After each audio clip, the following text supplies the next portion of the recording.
Brahmapur MKCG medical इतिहास रे प्रथम विरल अस्त्रोपचार जड़े 21 दिन शिशुर हेला रप्चर्ड माइलोमेनिंगोसिल तथा मेरुदंडर अस्त्रोपचार। नवरंगपुर जिला तंडागाँर परशुगौड़ एक शिशु जन्म हेबा परे तार मेरुदंडटी संपूर्ण रूपे बाहर को बाहरी रहिथिला। यह देखि भयभीत होई पड़िथिले परिवार लोके। तेणु प्रथमे शिशुटी को नवरंगपुर अपरे कोरापुट मेडिकल को नैथिले परशु, किंतु कोरापुट रे डाक्तर शिशुटी को देखिबा परे ब्रह्मपुर एमकेसीजी मेडिकल को नेबा पई कहिथिले। तेणु गुरुतर अवस्था शिशु को एमकेसीजी मेडिकल को अणाଯିबा परे तांको किछि दिन पर्यवेक्षण रे रखा जाई सफलतार सहित मेरुदंड अस्त्रोपचार करा जाईछि, जहा फल रे वर्तमान सुस्थ अछि शिशुटी। कुहा जाई पारे 21 दिनर शिशुटी पाइछि नुआ जीवन।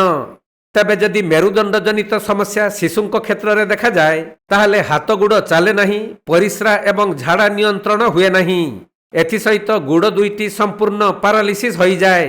एपरिकी मेरुदंड बाहर को बाहरी रहितबा बेले तार आवरण भी न थाए।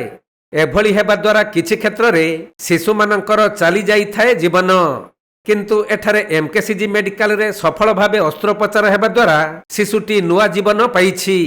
आउ एभली एक विरल अस्त्रोपचार एमकेसीजी मेडिकल इतिहास रे प्रथम बोली कहिसंती न्यूरोलॉजी विभागर विभागीय डाक्तर।